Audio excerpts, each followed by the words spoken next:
Good morning, grade 4. Welcome back to grade 4 mathematics class. How are you all doing today? So today, let's learn the next method of data representation. It's called pie chart. So what you see here is an example of pie chart. So you can see in a pie chart, data is represented like the slices of a pie. So in a pie chart, a whole pie or a whole circle is divided into slices or parts according to the number of data items that you are representing in it. And the slices or the parts of a pie chart are also called pie sectors. So a pie chart can be defined as a circular representation of data that shows the relationship between a whole and its parts. So let's see these things once again. A pie chart is a circular chart representing the relationship between a whole and its parts. And in a pie chart, a circle is divided into parts according to the number of data items. So now let's see how we can make a pie chart and read data from it. So this is an example from your textbook, example number 1. Let me read the question to you. Nidhi has 12 course books, 6 self-help books, 3 story books and 3 comic books. Represent the data in a pie chart. So like we said earlier, in a pie chart, the data is represented as parts of a whole. So here, let's see how we can represent the data given here as parts of a whole circle. So here it is mentioned that Nidhi has these many books. So we need to find out how many total number of books should be represented in that circle. So what is the total number of books that she has? The total number of books that she has, or the whole number of books she has, will be equal to the number of course books plus the number of self-help books plus the number of story books plus the number of comic books. And that is equal to this 12 plus 6 plus 3 plus 3, and that is equal to 24 books. So this means that the whole circle of the pie chart will be representing a whole 24 books. Now we are going to represent the proportion of each type of book as parts of this whole circle. So for that, we need to find out what proportion or what fraction does each type of storybook will represent in this whole circle. So for that, let's find out the fraction of each type of book among these 24 books. So the fraction of course books will be equal to the number of course books divided by the total number of books. So what is the number of course books that she has? She has 12 course books, and that divided by the total number of books.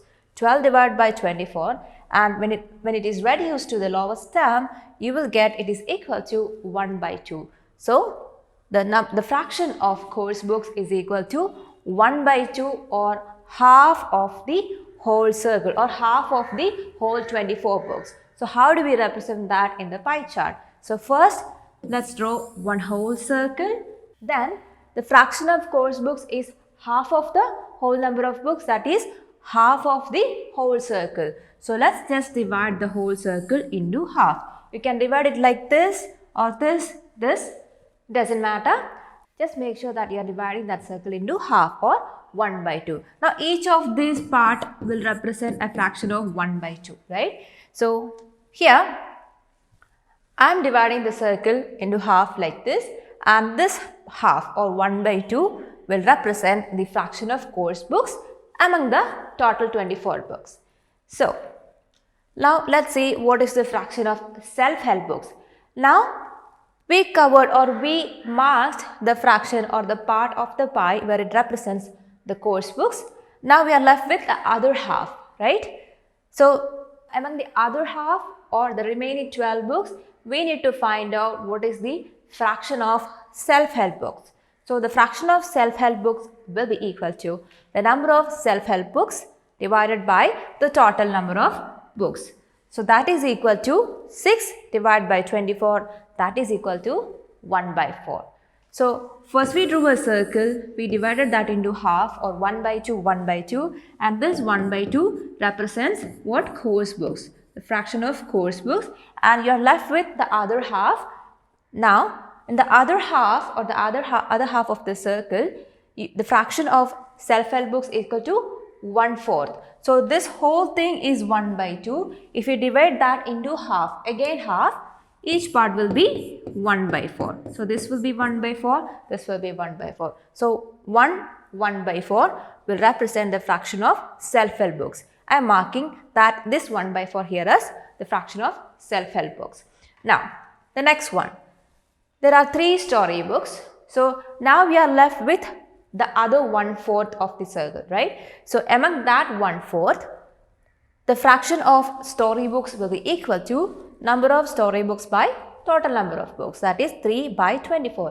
That is equal to 1/8. So the first half 1/2 course books, 1/4 self-help books, and among the remaining 1/4, 1/8 will be the fraction of story books.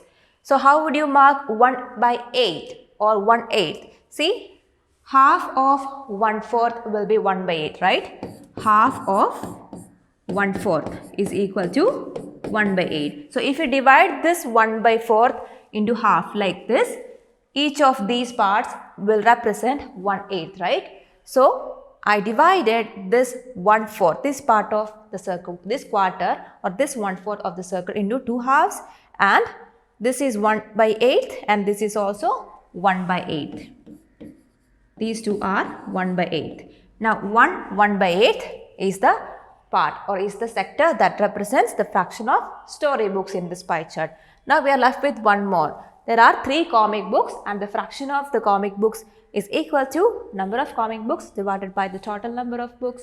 That is equal to 3/24, and again it is 1/8. So the remaining 1/8, this part, let's mark as the fraction or the part which represent the fraction of comic books. So this is how you make a pie chart. So the final pie chart will look something like this, and you can color each sector with a different color. So this is 1/2 of the pie chart, half of the pie chart. This is 1/4.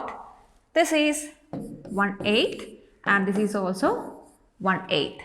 So I hope this is clear to you now. We'll see one more example. This is also from your textbook. The pie chart shows the favorite sports of a group of children. Answer the following questions. So here you can see a pie chart. Let's have a look at it. So there is this pie chart and half of it is marked for cricket and 1/4 is representing football, 1/8 is representing volleyball, and other 1/8 is representing basketball. So this is the pie chart that shows the favorite sport of a group of children. So half of the circle means half of the total number of children likes cricket, 1/4 of the total number of children likes football, 1/8 of the total number of children likes volleyball, and the other 1/8, the remaining 1/8 of the total number of children likes basketball as their favorite sport. So let's see what are the questions that is following. The first one, what fraction of the children's favorite sport is football? So from the pie chart, let's see what fraction of children likes football. So here in the pie chart, you can see that 1/4 of the circle, 1/4 of the pie chart is marked as the part which represents the number of children who likes football. So what fraction of the children's favorite sport is football? It is 1/4 or 1/4. Now, let's see the next one. Which 2 sports are equally liked by the children? So that will be the 2 sectors of the pie chart which will have the same size. So here you can see the sectors which represent basketball and volleyball are of the same size. So both represent a fraction of 1/8. So which 2 sports are equally liked by the children? Basketball and volleyball. Now, the third question, if the total number of children is 160, then how many children like cricket? So, here we are given the total number of children. How much is it? 160. There are a total of 160 children and you are asked to find out how many children like cricket. So, let's have a look at what fraction of the circle represents the number of children who like cricket. See, in the pie chart, half of the pie chart or half of the circle represents the number of children who likes cricket. So like we have discussed earlier, the whole circle will represent the whole 160 children. So half of the circle means half of the number of children. So half of the total number of children will be equal to 160 divided by 2.